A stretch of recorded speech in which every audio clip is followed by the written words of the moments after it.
Hey everyone, this is Kit Cabell with Hard Lens Media.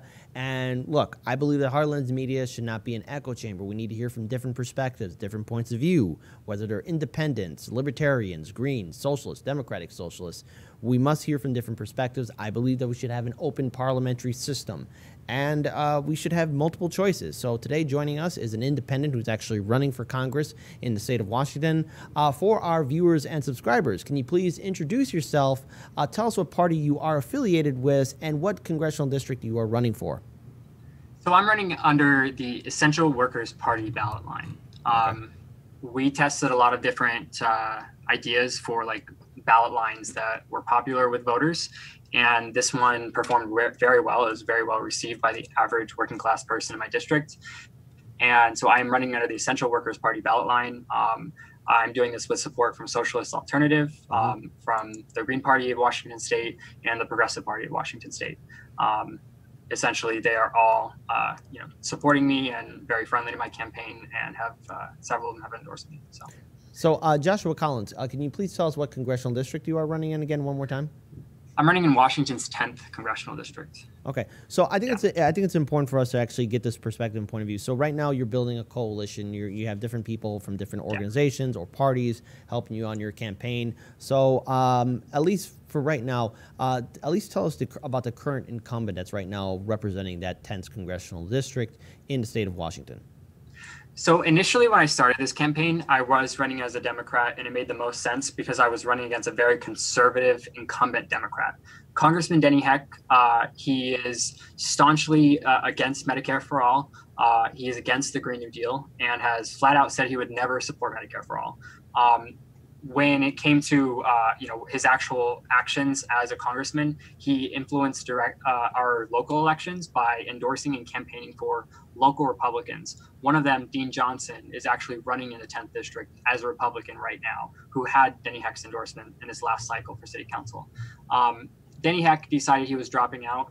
Initially said he was retiring, and basically cited big Twitter following and like radical ideas and stuff. But he dropped out, essentially vaguing me, talking about how it's like the thing of the day to be like more radical or whatever. But I think he just doesn't realize how radical the working class actually is. Mm-hmm. He is now running for the lieutenant governor position, and he's the most conservative Democrat in that race. Right.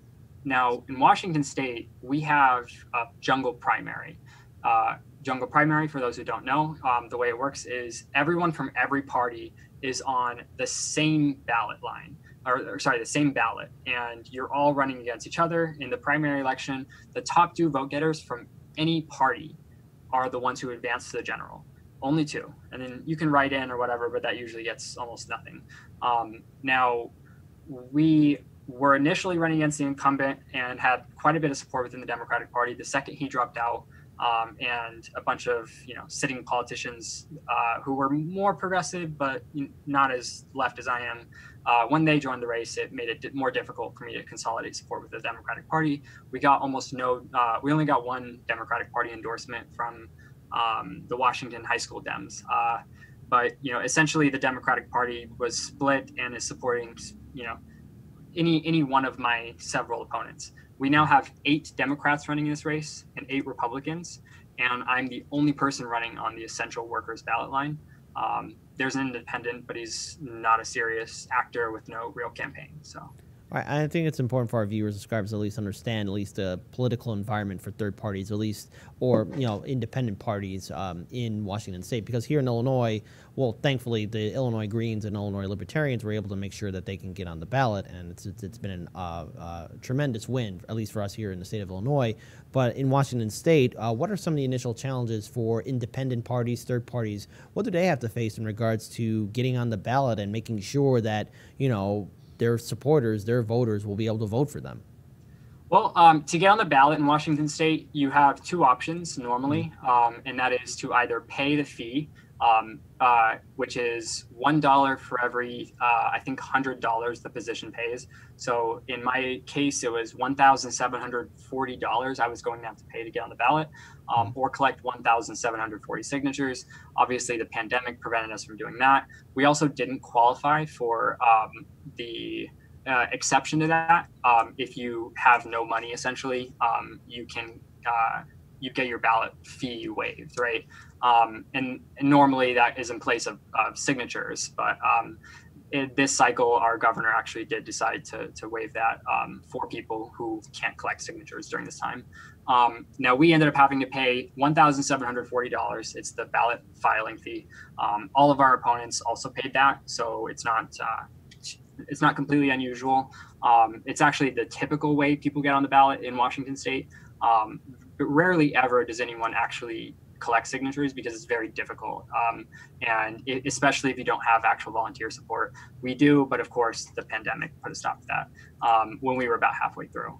Now, to be on the ballot, once you've either paid that fee, or if you have no money, it's waived, you're just on the ballot. And you can put whatever ballot line you want, whether it's Democrat, Labor Democrat, Worker Democrat, Libertarian, or Essential Workers Party, whatever ballot line you decide. It has to be 18 characters or less, and that's what you're listed as. So wow, pretty easy process. Well, again, it just seems very shocking, and in many ways, just what it takes for people to get an alternative choice from the Democrats or Republicans. But obviously, you know, we've been covering a couple of reports here and there where more and more Americans are identifying themselves as independents. So essentially, at least before the pandemic and even during now the pandemic, what has been like the voter outreach to, or at least the voter reaction towards you and your campaign, since you're not a Democrat or a Republican? The reaction has been much more positive since we've changed to the Essential Workers Party.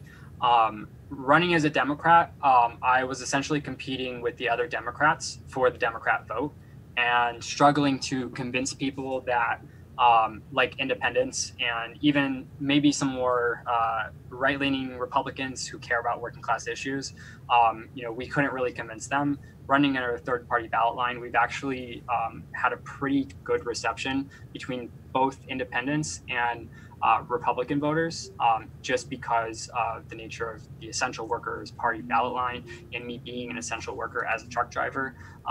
That class identity has resonated pretty well with voters in the district. You know, we are in the lowest voter turnout district in the state, and lowest, and 55% of our voters are in Pierce County, which is the lowest voter turnout county in the state. So we expect to turn out, you know, a record number of voters, just based on, you know, the unusual outreach that we are doing, where we are reaching out to non-voters and getting them to register online, which we already have in Washington State, so that they can get their ballots by mail. We already have a 100% mail-in ballot system, so we don't have to really adapt anything for coronavirus other than, you know, we just can't canvass. So. Right. And now I just want to switch things up now, because I think it's important that we at least understand at least the political environment in Washington State, from the incumbent that you're running against in a intense congressional district, but also really what third parties have to face. But you yourself have dealt with a lot of challenges as well. Most notably on social media, you posted how you're being doxxed on your live streams. And then also it's important to note that 2 weeks ago, Business Insider and a few other media outlets did state that you basically turned off your Twitter and Instagram accounts. Can you just at least elaborate what exactly is going on? Because of course there's corporate media and other mainstream you know, media outlets that are going to give their own perspective, but I think it's important, at least in regards when third parties are running, we understand the bigger picture. So what's your statement in regards to what the Business Insider said about you suspending your Twitter and Instagram account, and also how you're being doxxed right now on social media? Yeah, I mean, I've been getting some pretty aggressive harassment from right-wingers in particular lately. The last several weeks, especially, it's been more severe. You know, I guess we are getting close to the election, so it does make sense. But when I say the right-wingers, I don't mean like just Republican voters. I mean like fashy right-wingers who believe in like race realism and all these like really insane racist views. Nazis as well, which are nationalist Bolsheviks. They're essentially just neo-Nazis. And they've been, just constantly in my mentions with different smears, different, attacks that like are all things that I've explained before, and things that I've had to just talk about, just because they are like, if you don't actually hear my explanation for things, like sometimes it sounds bad, but a good example is the FEC. I made donations to Bernie Sanders, and the FEC labeled them as Beat Bernie for some reason. And we've reached out to the FEC. They have not responded and don't seem to be willing to fix that problem on their website, because when you click on Beat Bernie, it actually opens up to show that these were in fact donations to Bernie Sanders, right? And there are a few different things like that where like I've just had to explain over and over again. People constantly trying to attack my credibility as a working class person, saying I'm secretly rich, secretly live in a mansion. Like they also doxed my mom. My mom's a nurse. I talked about it because she was experiencing some pretty harsh conditions, and I've never said my mother's name, where she works or where she lives or anything like that. And just shortly after that, I was doing a live stream, and someone just posts my mom's address in my live stream chat, and that's happened several times. That's usually when I get doxed, when I do live streams. And if I pre-schedule them, they'll usually be shared between right-wing circles. And basically, a bunch of right-wingers will just be on my live stream when I go live. So so that's just what I've been dealing with. And when I took a day off of social media, it was just a day so I could focus on some real life stuff. We do have a campaign outside of social media. Social media is a tool, but it's not our entire campaign. And I was working on basically building that coalition for the Essential Workers Party. And because I have so many people who dislike me on the right in particular, as well as Biden supporting neolibs types, they took that opportunity to say that I took the money and ran with it, which isn't really a thing. I would just go to prison if I did that. I actually lived in my truck for a year to save up so that I could afford to run this campaign. So, we are very committed. We work really hard, me and my 5 staffers and all of our volunteers. And so, I was just taking a day off social media, and I've done this in the past and it wasn't a big deal, but I guess just because of the situation I had where I'm being constantly smeared, it was used very opportunistically by my political opponents. So. All right. Well, I think at the end of the day, you just got to keep pushing forward, and at least you explained that issue, and I think it's important that there was a lot of follow-up with that. So now let's actually talk about what really matters, some of the policy issues. I don't know what the voter turnout will be like, especially as we keep on pushing further and further along with this election cycle. But, things can happen. There is a scenario in which you could potentially win this congressional race. So right now we're dealing with this economic depression and COVID-19, and there's now a real talk amongst regular citizens, average working class citizens, about embracing Medicare for all. And it's not a crazy idea anymore because somehow the rest of the international community has figured it out. What is your plan to help initiate and introduce Medicare for all? What is your policy in regards to it? Can you care to elaborate? Well, actually, so I do support Medicare for all. I've been advocating for it since 2016. I've actually found that voters in my district are supportive of a national health service. I found that it's pretty easy to make the case for it, especially when you talk to healthcare workers. Healthcare workers in general understand that, it's not rational to have hospitals owned by these corporations. And they typically agree that we should have some sort of system of community ownership of our healthcare facilities, and that healthcare workers should have democratic control and some sort of influence on decision making within the hospitals. So I do believe in a national health service. As far as Medicare for all, I think it's a very easy case to make as well. I think it's the most rational first step into having a healthcare system that is efficient and is effective and is high quality, comparable to other countries. And I think that it's the bare minimum of what we should be doing. We do need to cut profit out of our healthcare system, and we can see the clear flaws of profit being in our health insurance industry, where you will get your health insurance cut off if you get cancer. And even though they're legally not supposed to do it, they still get away with it all the time. And usually you'll get offloaded onto a public system when you do get some sort of serious illness like cancer. And so we are already paying about 2/3 of the healthcare costs in this country. And the rationale between making that other third also paid for by us and cutting out the billions of dollars in profit that are made every year, I think most people generally agree with that. The vast majority of people don't have a positive view of their health insurance, especially if it's their employer health insurance, and they know that the second they lost their job during this crisis, they also lost their health insurance. So I think that makes most people much more open to the idea of a Medicare for all system or a national health service. Right. And of course, there's always going to be that pushback from the establishment. So what's your plan on really dealing with it? Because I guess the Democratic and Republican establishments both agree that, they don't want Medicare for all because they're basically bought and owned by, big pharma and health insurance industries. So what is your counter to their initiative to really try and kill any kind of single payer Medicare for all national health service kind of bill? What is your essential plan to really deal with something like that? My intent is to actually draw a contrast. As a working class person, I can speak very directly to my experiences with the failures of the private health insurance industry. As a truck driver, I did have health insurance for a portion of my career, especially when I was first starting out. And the unfortunate thing about that is you're always out of network. As a truck driver, you're never in network. You're always somewhere else other than where you live, because you just pick up your load there. You run, around the country for sometimes 3 months at a time without coming home.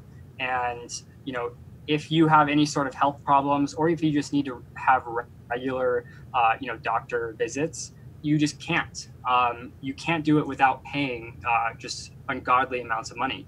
And myself, I actually, there was a time when I had an allergic reaction to something, and because it was going to cost me so much, I think that it was going to be about $1,000 just to go to the hospital, the emergency room, out of pocket just for myself. I had to choose to just risk it and hope that it didn't close my airways, and just take a bunch of Benadryl and hope I lived. And unfortunately, there are a lot of truck drivers who've had that exact same scenario with the coronavirus, and they just die in the truck because they're out of network. They can't go to the hospital, so they die in a Walmart parking lot away from their family. No medical care, and this kind of situation is something that only exists when we have this for-profit private health insurance industry. And if we care about essential workers like truck drivers, like nurses, we should be making sure that their health care is covered 100%. That there is no chance that they're going to choose to stay home rather than go to the doctor. That's the type of system I want to see happen. And I think also another good point to make with healthcare is that we also need more nurses. We need more med techs. We need more phlebotomists and doctors. We need a lot more healthcare workers, and our options are either to educate more people to become those things or import them from other countries. And I think the vast majority of the American people agree that the better choice is to actually provide a free education to people who want to become a nurse, so that they can fill those healthcare jobs that are frankly just overburdened right now. The average hours of a nurse is like 70 hours a week right now, probably even higher with the COVID situation. And the only way we solve that is with more healthcare workers, and we can't do that when it's just too expensive for people to get an education. So I think this is the most rational thing, and I think now people are seeing it more than ever, that we do need to provide free education, and we do need to actually make healthcare free for everyone. It's the most logical. So I'm definitely hearing a couple things. Definitely one, you're at least changing our for-profit healthcare system. You're talking about student debt forgiveness. You're talking about embracing more progressive policies. But now let's switch things up to also address up the financial situation that's impacting a lot of Americans. Look, unemployment is an antiquated system. There's Americans who are filing for unemployment and they're falling through the system. You have college graduates right now that are basically entering into the worst job market in American history ever. We are in a second Great Depression, and there's been a lot of talk about UBI. So where do you stand on UBI? Are you for it? Do you have maybe a different take on UBI? Where do you really stand on it? Because it's really gaining a lot of popularity amongst Democratic voters, independent voters, and Republican voters. Right now, I think it would be the most rational thing to do. If we want people to stay home, we should be giving them an income that they can survive off of. So I think a universal basic income is also just a very reasonable thing to do right now. Other countries are doing it. They are giving living stipends. I don't think that it should be done in place of unemployment or disability or Social Security, as long as it's not, negatively impacting our other social welfare systems. That's something that I would greatly support. So, and whether it's $2,000 a month or $2,500 a month, just something would be nice for people, because people are just dying out here. Like they can't pay their rent, and there's rent strikes going on, but a lot of people just actually can't pay their rent. They just have no money, and so they're in this weird situation where they're having to set up payment plans with their landlords so that after this crisis they have the honor of being able to pay thousands of dollars in back pay. And I think that's ridiculous. I think we should make sure that debt is canceled. And also for, mortgage owners, I think most states have actually mandated mortgage payment deferments, which means you're not actually losing any money if you're a landlord right now, or if you're a homeowner. In those states in particular, I think that's something we should do nationally, so that particularly homeowners are not falling behind on their mortgage and then losing their house to it.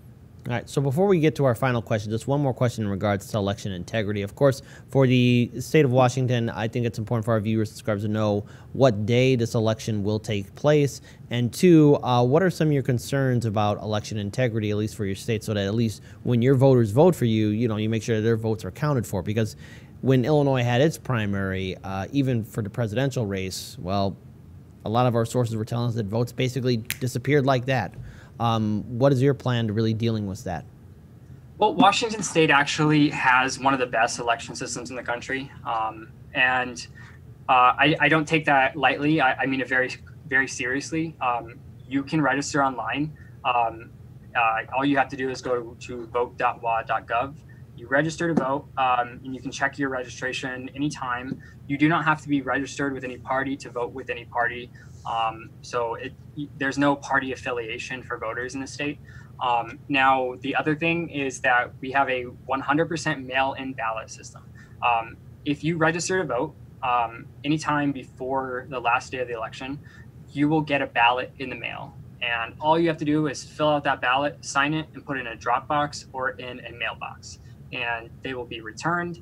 You can verify your vote online. I don't remember the link, but it's on the Secretary of State website, which means you can check that your vote has been counted after the fact. And so we have a pretty secure system. I would say out of all the states, it's probably one of the best election systems. Another thing, we also have a voter pamphlet that goes to every single registered voter. It's a pamphlet, a little booklet with a page for each congressional candidate, and I think like half a page for like more down ballot races. So you can read about the candidates and see, a photo of them, and also, some of basically their candidate resume. And with that, a 300-word message for the voters. Now, me personally, I put my personal phone number on the ballot. I have two cell phones, but I have a phone that you can just text anytime, and anyone who wants to know what I stand for when they get that ballot pamphlet, they can literally just text or call me. And so that's kind of a unique situation that I've put myself in, I guess. Okay.